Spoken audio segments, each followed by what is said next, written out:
So ito guys gusto ko lang pag-usapan kasi tila ba parang bumabalik loob itong si Senadora Amy dito kay Pangulong Bongbong Marcos. And I think kung sakaling totoo man to, now is the right time, di ba? Kung pagdating sa timing ngayon po yung tamang panahon para po magkaisa itong mga Marcos dahil another existential threat ang kinakaharap po nila dito po sa mga Duterte. Okay?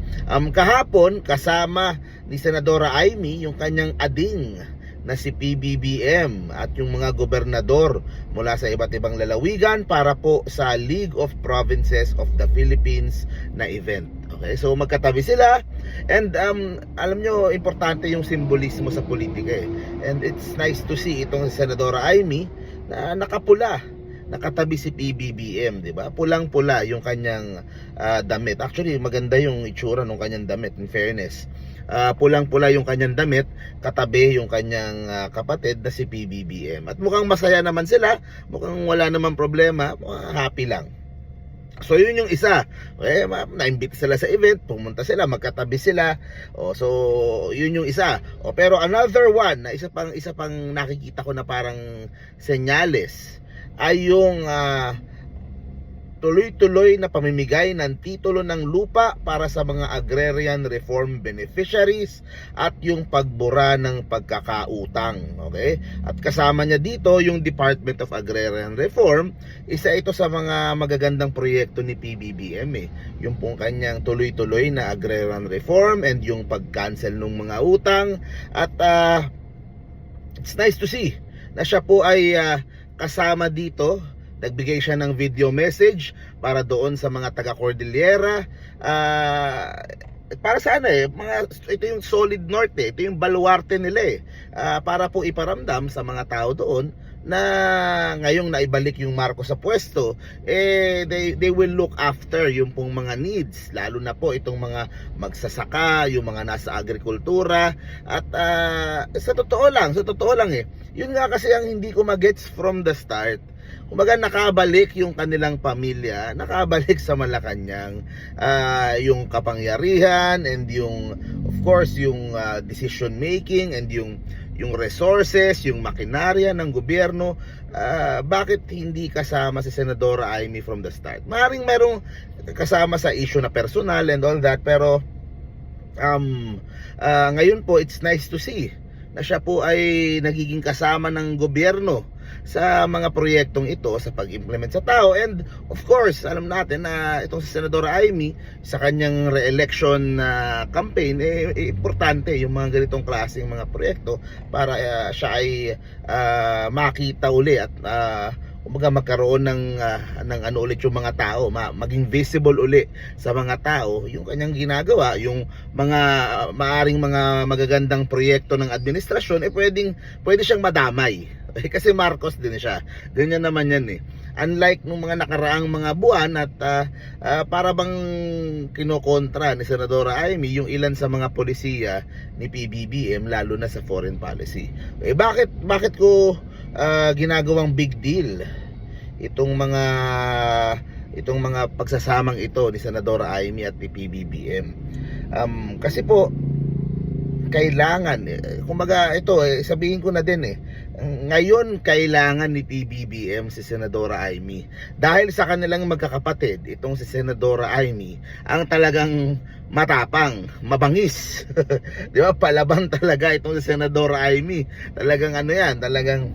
And the thing is, nilalaglag na din naman siya dun sa kabila. Napanood ko yung Zoom na press conference ni Sara. Si Miss Lorraine Badoy, nilalaglag itong si Senadora Amy. At habang nag-uusap sila nitong si VP Sara, at wala man lang sinasabi si VP Sara, yung galit ni VP Sara extends sa lahat ng mga Marcos, sa buong Marcos family nila, kasi para basusin na ganun yung si Apu Lakay and all that. So siguro naramdaman ni Senadora Amy na kapag makabalik sa pwesto itong mga Duterte, babalikan yung kanyang mga kamag-anak, babalikan si Speaker Romualdez, babalikan yung mag-asawa, si President Bongbong, pero madadama yung buong pamilya nila. this will be an existential problem, threat for their whole family. Kung kailan sila nakabalik sa pwesto, kung kailan, so sana mas ma-realize din ni Senadora Amy na kumaga kailangan siya ng kanyang kapatid. Kailangan ni PBBM si Super Ate. 'Di ba? Kasi alam mo na si PBBM, mabait, kumaga matalino, statesman-like. Pero kumaga nice guy eh. Kailangan natin yung medyo palaban at medyo talagang makikipag-away para sa kanilang pamilya, to defend yung kanilang pamilya. At yan, I think, si Senador Amy. Plus, si Senador Amy, syempre, pag kasama mo yan, dala-dala mo na sila Daryl Yap at yung buong mga Dabarkads nito si Senador Amy. So, kasama mo na lahat yon. So, may malakas din naman silang social media sa ganon. So, maaari siya din yung pwede magtulay din para medyo mag-soften din yung away. Pero, sa akin, on both sides naman to, hindi naman sa inaano ko lang sa Senador Amy. Sana on the part din ng Malacanang, mas maging mas mapag-ano din nila sa Senador Amy. Mas mapagbigyan din kung merong, 'di ba? Yung mga ganyan, nakita niyo naman, 'di ba? Na yung mga proyektong ganyan, nakakasabay siya, nakakasabay siya dun sa mga proyekto. So, magtulungan na. Ngayon, hindi na ngayon ang panahon para sa mga away-away pamilya. Na alam naman natin, importante yung mga yan kasi syempre, personal yan, pero mabigat yung kalaban. Mabigat yung pinagdadaanan nila, mabigat yung challenge nila. So, sana, on both sides, sa Malacanang, kay Senador Amy, makita nila na mas malakas sila pag magkasama. Kasi yung combination nila, mapusok, mabagsik kapag nagsama yung kanilang combination. Itong si Senador Amy, itong sa administrasyon, talagang mahirap talunin. So sana makita na Senador Amy at magtuloy-tuloy yung ganitong klaseng partnership between the family. So ayun, at matutuwa yung mga loyalista niyan. Siyempre maraming loyalista din, medyo nainis din dahil parang mas dumidikit si Senador Amy sa mga Duterte. After nung mga pagmumura, hindi mo talaga hindi talaga maaasahan itong mga Duterte. Mahirap pagkatiwalaan talaga. Kaya mahirap na isiksik yung sarili doon. Mabuti pang sumama si Senador Amy sa kanyang pamilya. At ayun, at the same time, yung kanyang pamilya, dali na din siya. Magtulungan na, di ba? So, kailangan nila yung isa't isa at this point. Meron pang 3.5 years na termino si PBBM. So, magkatulungan na yung dalawa.